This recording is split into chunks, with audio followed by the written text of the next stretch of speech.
Thought you'd be coming in with your NASCAR shirt since you're going to be the Grand Marshal. Yeah, no, that won't be till later, but that's kind of cool. And the big thing is that they're giving me a platform to obviously talk a little bit about what's going on as far as the hurricane relief that everybody's being involved with. So I think it's really kind of cool. Going back, watching the tape, I assume last night or this morning, what'd you like, what'd you dislike, and what do you want to work on during the bye? Well, I again go back and look at it, and there were a couple things that happened. We'll start with defense. Defensively, that we could have done better. They did pop a big run on us, but it really was certain set of circumstances. You got to give them credit for the play, and again, it's something that we'll look at and we'll most certainly rep. We gave up a couple of big passes. Part of it was we lost contain on pass rush on a blitz. We had a linebacker coming from the outside, and he ducked underneath and allowed the quarterback to get outside. And it was, at that point, now you're asking your guys to try and, as we say, plaster the guy and stay with him, and it becomes very difficult at that point. So again, just a couple little detail things that we got to shore up and get fixed and play a little more disciplined as far as those things are concerned. Offensively, I thought we had some opportunities. We missed a couple of things. We ran the ball extremely well. I didn't realize how well we ran it until I got a chance to take a look at it. Some really good blocks up front. I thought the guys just were doing some tremendous things.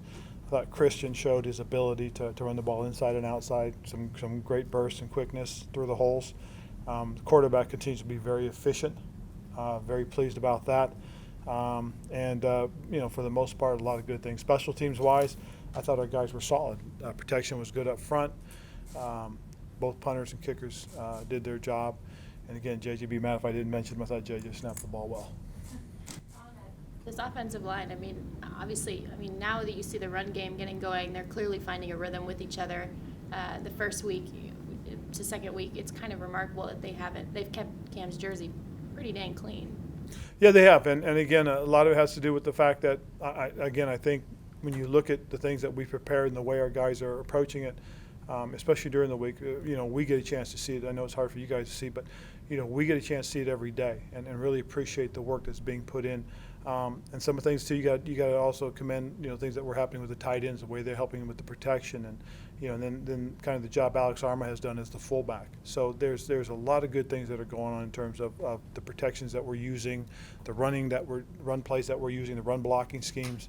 And again, I just really think that a lot of things have come together because of the ability we've shown right now to run the football. Given that chemistry is such a big part of any O-line cohesion, how has that happened despite all these changes?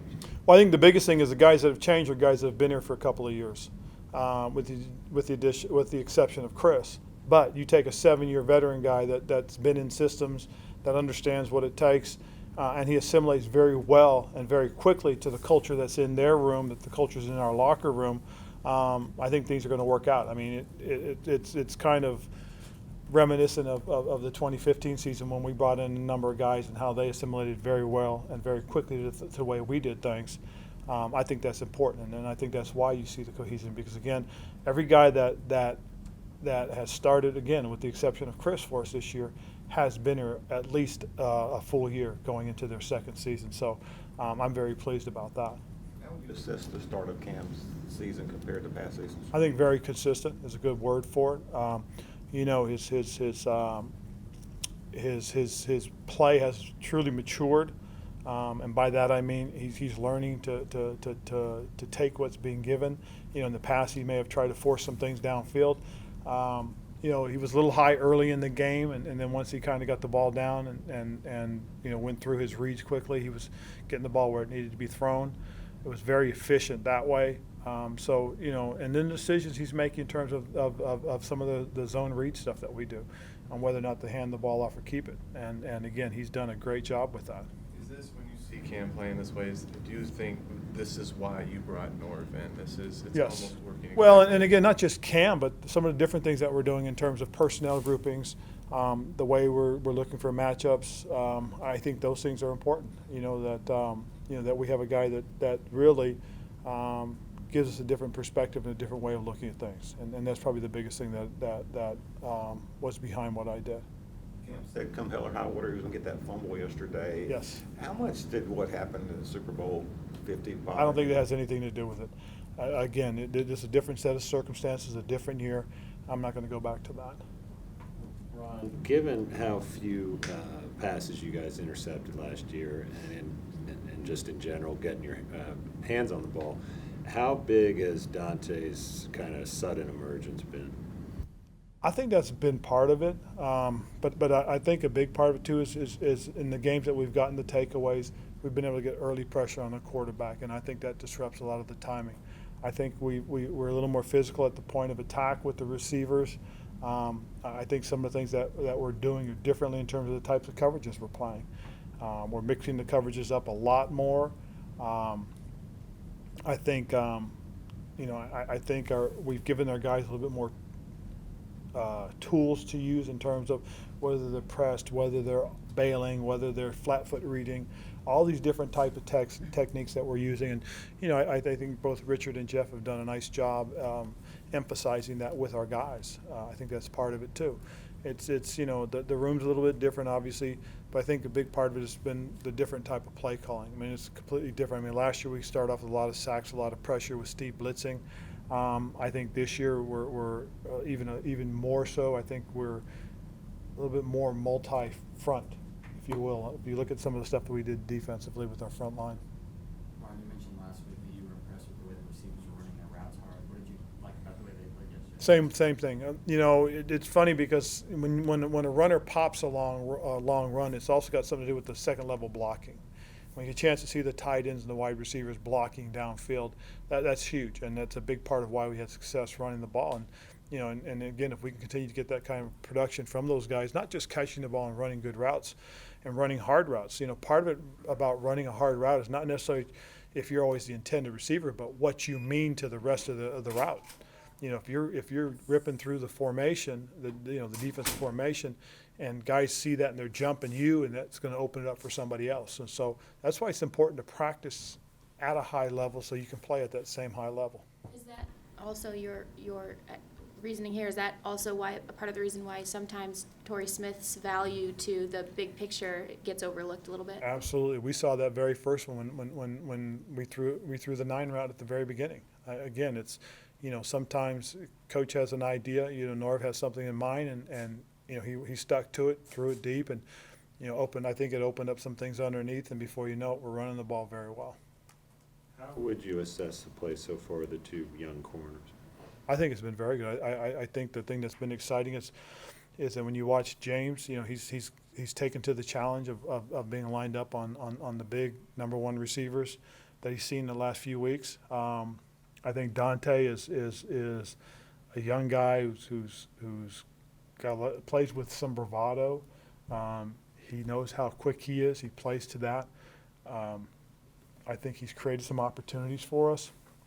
And I think you got to commend Captain for the way he's played the nickel position too. When you have a guy underneath that's scrappy, that fights, it creates some situations too and helps. He had a nice blitz yesterday as well that put a little pressure on the quarterback that created an incompletion. So there's some things that that whole group has done well. The safeties are playing very well. A lot of people want to blame the safeties on the last touchdown. Well, they scrambled. And there's a certain point when a guy's scrambling around that to ask guys to stay, to plaster, that's going to be difficult, especially crossing routes. So, I think that whole unit has done well for us. What's a detail, now that we're about to head into the bye week, what is a detail that you keep noticing week after week from maybe one or two guys that is really crucial to this team running the way it has been? Well, I think, again, if you want to look at the defensive side first, the one of the things that we got to continue to work on is our run fits. I mean, we've had a little glitch here and there in every game we've played. And, I look forward to the point where, we don't have that little something here or something there. And it'd be easy if it was one individual, but it pops up here and there. So it's just something that we got to continue to work at, and we got to continue to develop that trust that, hey, we're going to be where we need to be. I think offensively, again, we got to continue to run the ball and continue to focus in on running the ball well. That's been a big part of it. But as you talked about earlier, and I think it's a great point, is the way they run their routes. That's so important, and their growth and their improvement has been huge so far. Seems like Jarius Wright doesn't have that many receptions thus far in the year, but all of them seem to go for either first downs or big plays. We had some real important third down conversions this game, and you go back and look at, we had 3 in a row, and all 3 that we had led to touchdowns. Whether he's throwing the ball to Jarius or he's finding somebody else, but our third downs, I believe it said we were 3 for 14 or something like that. I mean, excuse me, I think we were 6 for 14 or something like that. But 2 of those was a kneel down, and then we ran the ball at the end of the game to kill the clock.